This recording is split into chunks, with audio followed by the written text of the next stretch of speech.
Hello students, I am Dr. Vinod Kamble. In this video, we are going to see the different functions of marketing. Okay, कि marketing में क्या क्या काम होता है.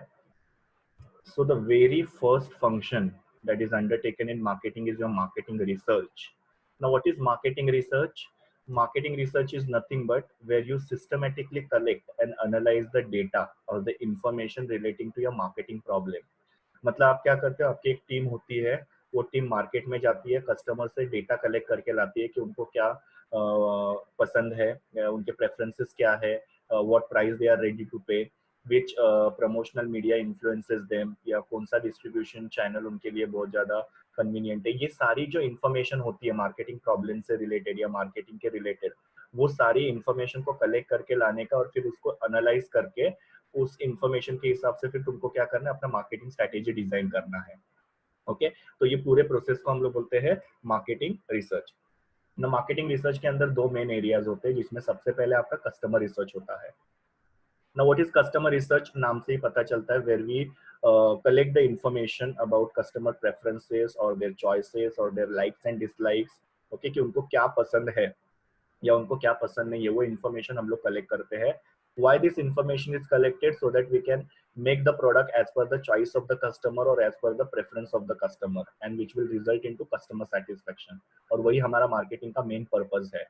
सो directly तुम लोग कस्टमर रिसर्च करके उनकी इन्फॉर्मेशन कलेक्ट कर सकते हो. और सेकेंडली होता है dealer research. Now dealer research आप क्यों करते हो? ताकि आपको फीडबैक मिले मार्केट डिमांड के बारे में. ओके, कि क्या डिमांड है, किन प्रोडक्ट की डिमांड की जाती है कस्टमर के द्वारा. देन कंपटीशन के बारे में आप इंफॉर्मेशन कलेक्ट कर सकते हो डीलर्स के पास से.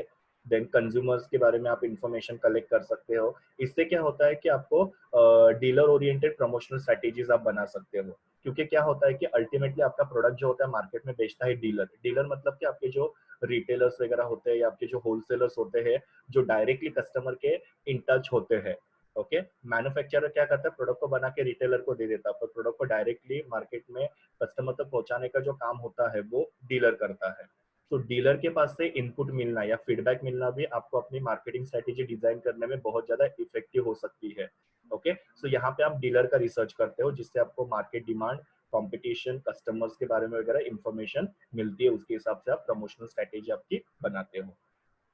एक बार आपका मार्केटिंग रिसर्च हो गया तो दूसरा आपका काम होता है प्रोडक्ट डेवलप करना या प्रोडक्ट डिजाइन करना, जहाँ पे आप क्या करते हो, रिसर्च एंड डेवलपमेंट करते हो. Now understand there is a difference between marketing research, जो अभी हम लोग ने देखा वो, और research and development. Marketing research के through you can find out what your customer wants and accordingly you can manufacture the product. But product design करने के लिए या प्रोडक्ट डेवलप करने के लिए आपको रिसर्च एंड डेवलपमेंट करना पड़ता है. Okay, now research and development में आप क्या करते हो, आप कुछ आपकी टीम होती है जो पूरा रिसर्च करते है कि प्रोडक्ट क्या होना चाहिए और प्रोडक्ट के अंदर कौन से पार्ट्स होने चाहिए, या कैसा वो प्रोडक्ट को हम लोग मैन्युफैक्चर करेंगे. वो सब चीज़ों को डिटेल में स्टडी किया जाता है और एक प्रोडक्ट को डेवलप किया जाता है. Okay, so there are many companies which invest crores of rupees or more than millions of rupees in the research and development activity to discover or to develop a new product or design a new product. Okay, पर उसके बाद में इतना खर्चा करने के बाद में एक जो प्रोडक्ट आप बनाते हो उसके ऊपर आप प्रॉफिट सालों साल कमा सकते हो. जैसे निरमा वगैरह का एग्जांपल ले लो आप, या कोलगेट का एग्जांपल ले लो. उन्होंने बहुत सालों पहले रिसर्च करके वो प्रोडक्ट को डेवलप किया है, बट उसका प्रॉफिट या उसका बेनिफिट जो है वो अभी भी कमा रहे हैं. यस ना. तो रिसर्च एंड डेवलपमेंट करना बहुत जरूरी है. उससे ही आप क्या कर सकते हो, इनोवेटिव प्रोडक्ट्स बना के मार्केट में लॉन्च कर सकते हो and you can make profit out of it. Okay, so जैसे मैंने आपको बोला कि रिसर्च एंड डेवलपमेंट से you can make innovative products and you can cater or you can fulfill the needs of your customer because आप उनको वो दे रहे हो जो उनको चाहिए प्रोडक्ट. जैसे आप यहाँ पे देख सकते हो कि हमने यहाँ पे एक व्हीट फ्लावर है, उसके लिए एक रिटेल बैग वगैरह बनाया हुआ है.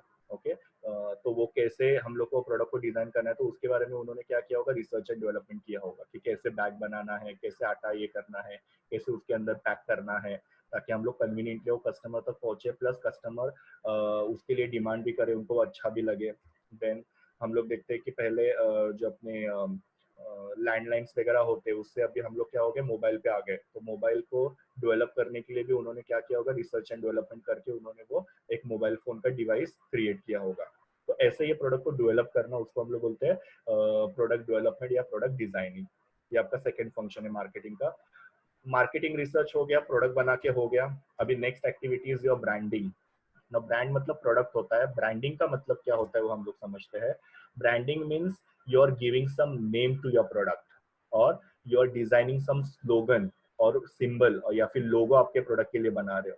अभी ये जो प्रोडक्ट, तीन चीजें मैंने यहाँ पे बताई आपकी, एक तो प्रोडक्ट को आप नाम दे रहे हो, या तो आप प्रोडक्ट के लिए स्लोगन डिजाइन कर रहे हो, या कोई भी लोगो या सिंबल डिजाइन कर रहे हो।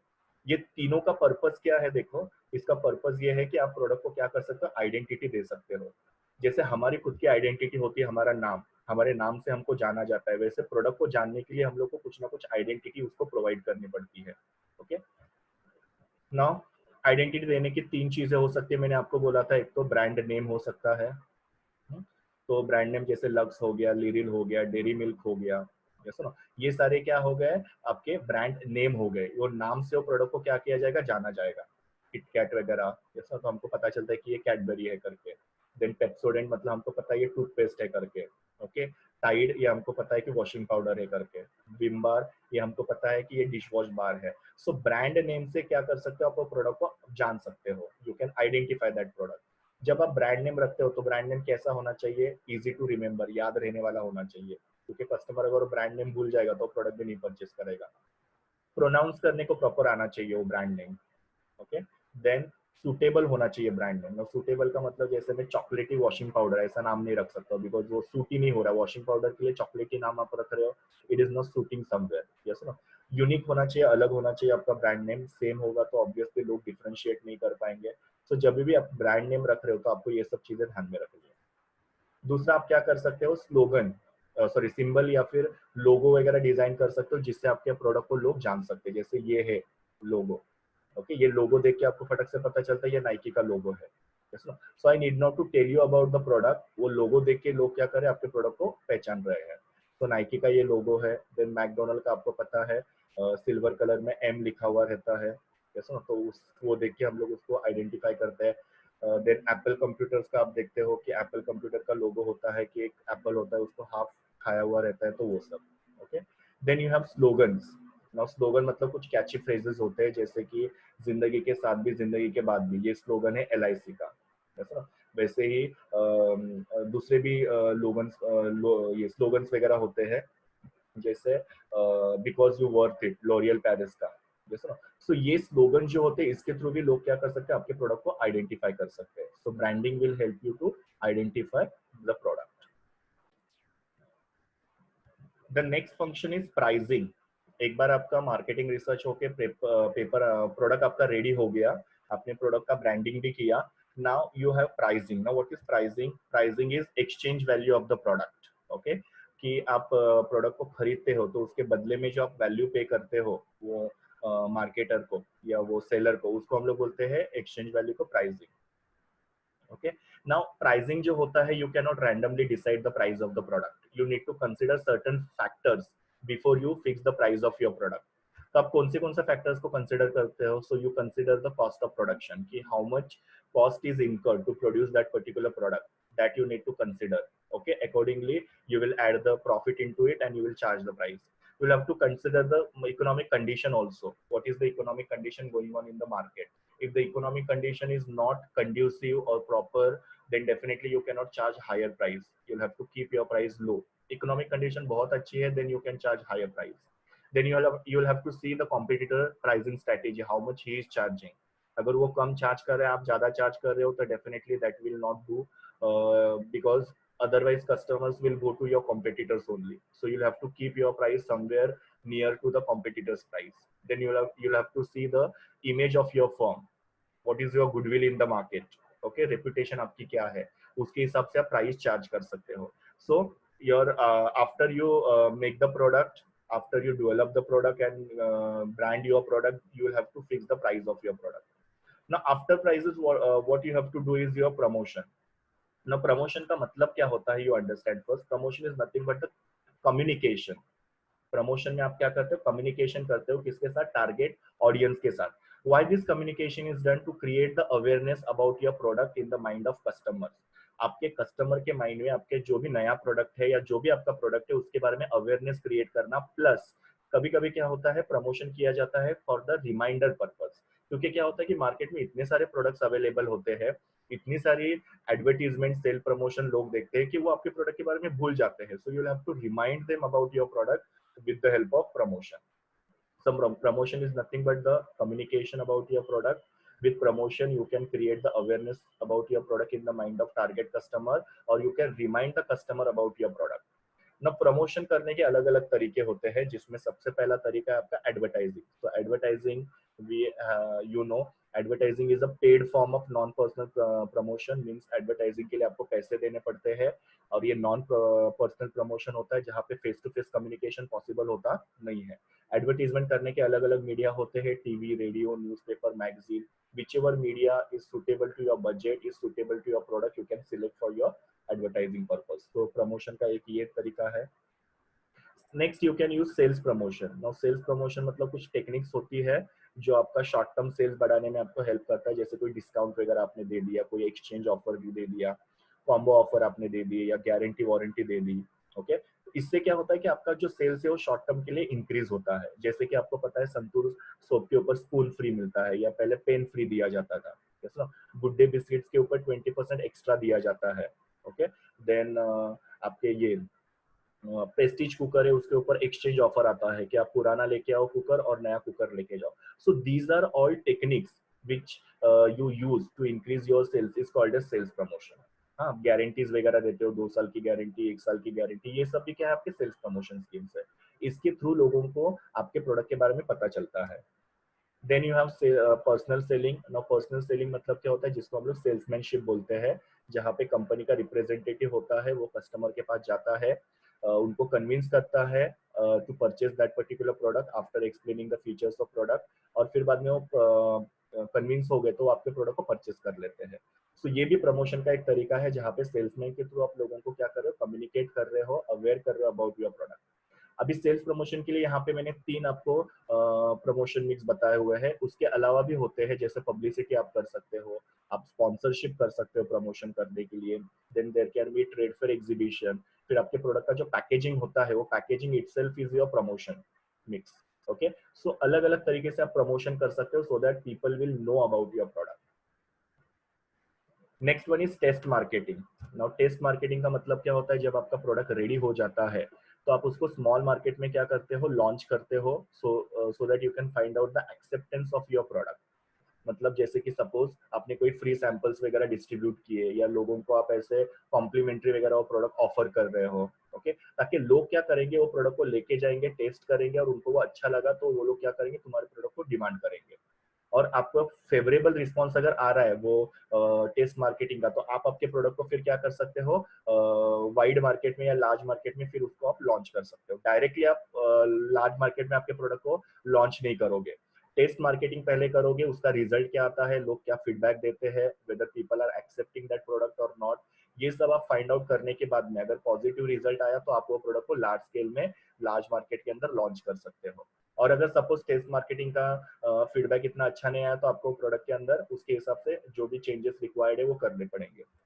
ओके, सो यहाँ पे मैंने एक एग्जांपल दिया है कि एक डोनट शॉप है, जिनको 5 डोनट्स जो है वो मार्केट में लॉन्च करने. तो पहले वो क्या करेंगे, 2 लोकेशन सिलेक्ट करेंगे, वहां पे वो लोग उसका टेस्ट मार्केटिंग करेंगे. वहां से अगर उनका पॉजिटिव फीडबैक आया कस्टमर्स का, या कस्टमर्स ने उसको एक्सेप्ट किया प्रोडक्ट को, तो फिर बाद में वो लोग उसको क्या करेंगे, नेशन वाइड मतलब पूरे देश में उसको फिर लॉन्च करेंगे वो लोग. पर पहले इनिशियली वो 2 लोकेशन पे उसको लॉन्च करके टेस्ट मार्केटिंग करके देखेंगे.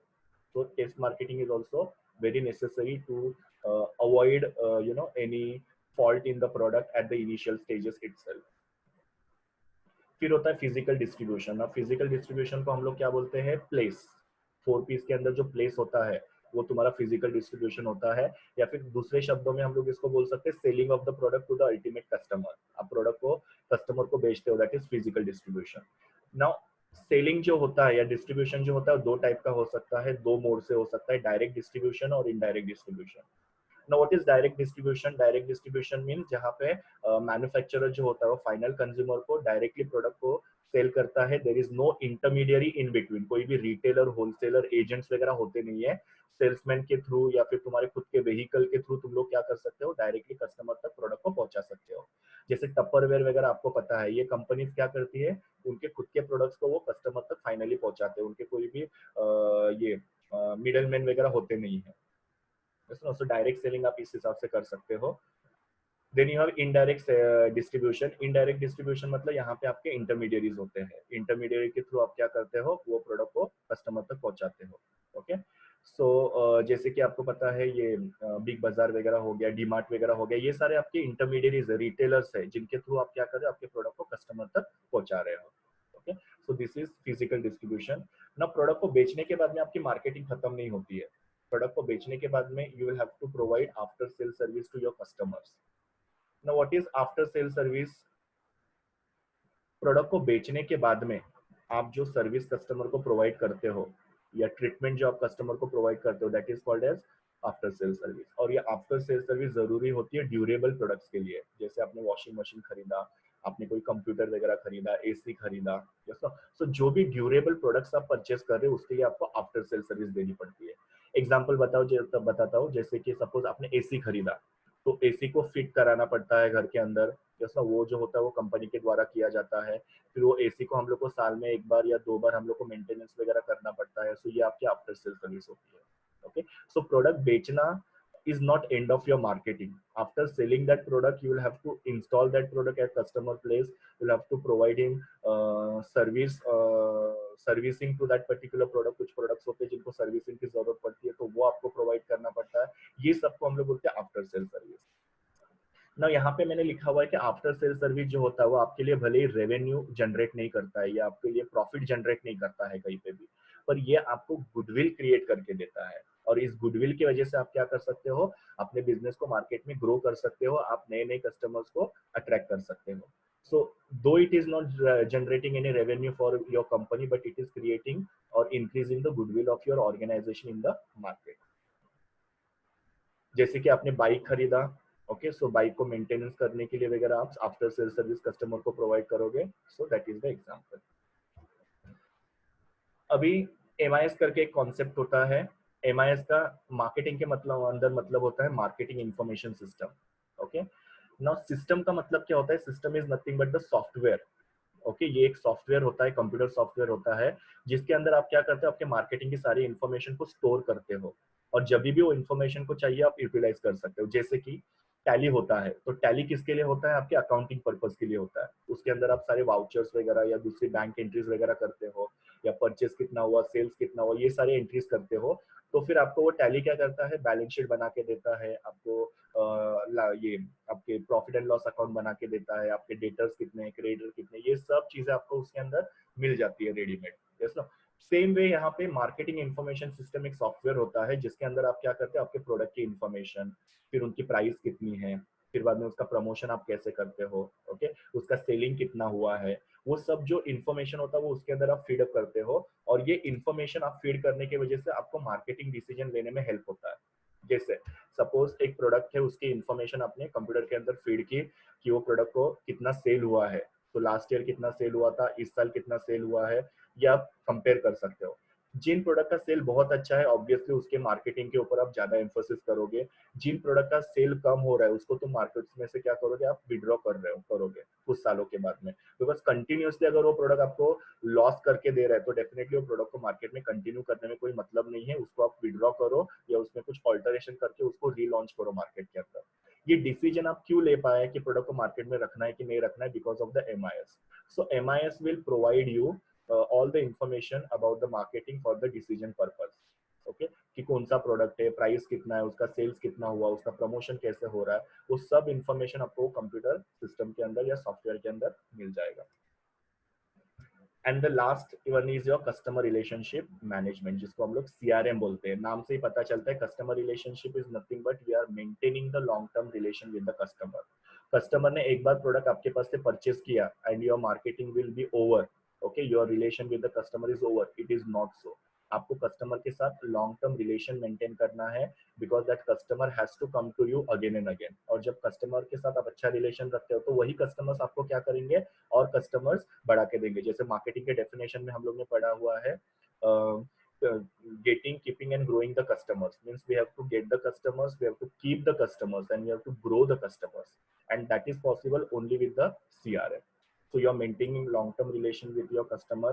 Now कस्टमर के साथ रिलेशन मेंटेन करने के अलग अलग टेक्निक्स होते हैं, जिसमें सबसे पहले है loyalty programs. Now loyalty program मतलब क्या, कि जो आपके लॉयल कस्टमर्स होते हैं उनको आप कोई गिफ्ट वगैरह ऑफर करते हो, या कुछ तो ऐसे आप चीजों ऑफर करते हो जिससे क्या होता है कि कस्टमर के लॉयल्टी के ऊपर उसका इम्पैक्ट करता है. जैसे कि आप कोई भी वेबसाइट से वगैरह शॉपिंग करते हो तो आपको लॉयल्टी पॉइंट्स मिलते हैं या रिवॉर्ड पॉइंट्स आपको मिलते हैं. यस ना. सो पॉइंट को आप जमा करते हो और फिर बाद में वो पॉइंट जब एक पर्टिकुलर लिमिट तक जाते हैं फिर उसको आप रिडीम कर सकते हो और आपको फिर वो कोई गिफ्ट वगैरह देते हैं. जैसे आपके पापा के पास अगर क्रेडिट कार्ड होगा तो आप देखना जितना शॉपिंग आप करोगे उसके बेसिस पे आपको पॉइंट्स मिलेंगे, और वो पॉइंट जब वो 1000 पॉइंट्स या 10,000 पॉइंट्स हो जाएंगे तो आप उनको रिडीम करवा सकते हो, जिससे आपको वो गिफ्ट वगैरह जैसे मिक्सर वगैरह हो सकता है, या दूसरा कोई भी आपको कहीं पे घूमने का वगैरह टिकट वगैरह आपको मिल सकता है, ऐसा मूवी की टिकट्स वगैरह आपको मिल सकता है. सो ऐसे आप कुछ ना कुछ रिवॉर्ड दे रहे हो आपके लॉयल कस्टमर्स को, because they are buying your product again and again और they are preferring your product again and again. So उससे आपका कस्टमर रिलेशनशिप मेंटेन हो सकता है. सेटिस्फेक्शन सर्वे आप कस्टमर्स का कर सकते हो, whether customers are happy with your product और नॉट. जैसे कि प्रोडक्ट बेचने के बाद में उनको एक बार कॉल करके पूछ सकते हो whether product is delivered to you और नॉट, प्रोडक्ट इज इंस्टॉल्ड और not, whether they are happy with the product or not, whether they need anything else. ये सब चीजें आप सेटिस्फेक्शन सर्वे कस्टमर्स का करवा सकते हो, उनके पास से फीडबैक ले सकते हो रिगार्डिंग द प्रोडक्ट. उससे भी कस्टमर रिलेशनशिप मेंटेन हो सकता है. And then priority customer program means आपके कुछ सपोज स्पेशल कस्टमर्स होते हैं. फॉर एग्जांपल बैंक वगैरह का एग्जांपल हम लोग लेते हैं. बैंक में कैसे होता है कि कुछ कस्टमर्स होते हैं जो करोड़ों का ट्रांजैक्शन करते हैं आपके यहाँ पे.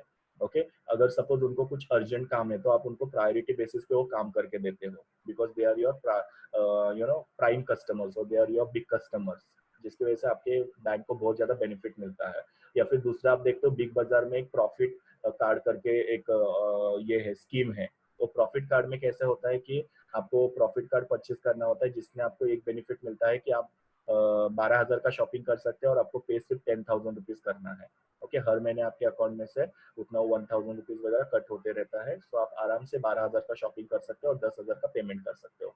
प्लस वहां पे कैसे होता है कि पेमेंट करने के लिए बिग बाजार में वगैरह बहुत बड़े बड़े क्यूज होते हैं, बहुत सारे कस्टमर्स वहां पे आते हैं. पर आपके पास अगर ये प्रॉफिट कार्ड रहेगा तो आपको क्यू में खड़े रहने की जरूरत नहीं होती. आपके लिए अलग से कस्टमर डेस्क होता है जहाँ पे आप जाके पेमेंट कर सकते हो. So you are getting priority over other customers.